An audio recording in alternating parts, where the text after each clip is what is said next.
তো গাইস দেখতে পাচ্ছ যে আমার সামনে একটা এনিমিটাকে হেডশট এবং বডি শটে আমি ডাউন করে দিলাম।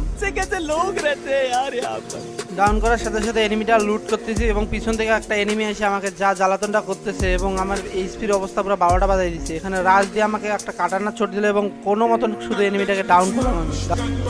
निकल लौड़े पहली फुर्सत में निकल। ডাউন করার সঙ্গে সঙ্গে আমরা আরেকটা এনিমিকে দেখতেছি নক হয়ে পড়ে আছে এবং আমি একে নেওয়ার সাথে সাথে এনিমিটাকে ফিনিশ দিয়ে দিলাম এবং সাইডে আরেকটা এনিমি, এটাকেও মারতে হবে এবং এটাকে হেডশট দেওয়ার চেষ্টা করলাম কিন্তু গাইজ হেডশট লাগলো না। No!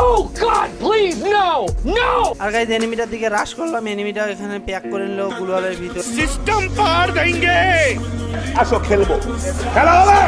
প্যাক করার সাথে সাথে দেখি পিছন সাইড দিয়ে একটা এনিমি আসছে আমাকে মারার জন্য। ওই এনিমিটাকে হেডশটে আমি ডাউন করে দিলাম এবং গাইজ সামনে আরেকটা এনিমি দেখতেছি, ওই এনিমিটাকে যেভাবে হোক মারতে হবে। এই এনিমিগুলোকে মারলে পুরো পিকটা আমার হয়ে যাবে এবং এই এনিমিটাকেও ডাউন করে দিলাম। পুরো পিকের দায়িত্ব। ও ভাইসা আমার কিলটা চুরি করলো এবং কিল চুরি করে তাকেও মারি দিলাম।